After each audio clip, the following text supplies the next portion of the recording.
But I just think it's, I mean, my first thought, if someone were to come to me and say, because I had never heard of that experiment, someone were to come to me and say, you know, I wonder if a body weighs less when the soul leaves it, I would have called that ridiculous. Of course, a body's not going to weigh less, at least not because the soul leaves it. The soul is immaterial. It's of a spiritual substance. So I think that's ridiculous. I love that. I love that he wanted to try and find some evidence, but that perfectly encapsulates religious thought. Oh, because the evidence has to make trying sense. to find actual evidence. Oh, Cal, the evidence has to make sense.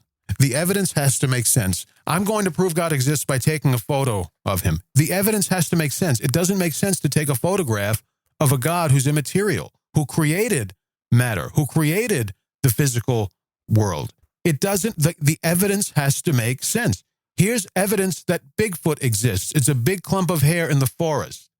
Well, that's not evidence, because a big clump of hair doesn't fall off of a hairy body. So obviously this was placed here. We also haven't established that it's an animal hair, or if it's human hair, or if it's a synthetic material like from a costume. The evidence has to make sense.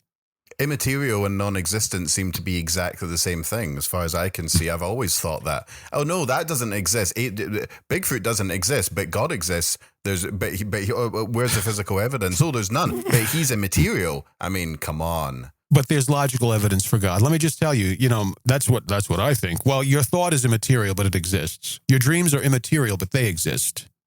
Just saying. Yeah, I mean, I think you've actually, you couldn't have set up my second point better. Either I'm really good or you're starting to become predictable.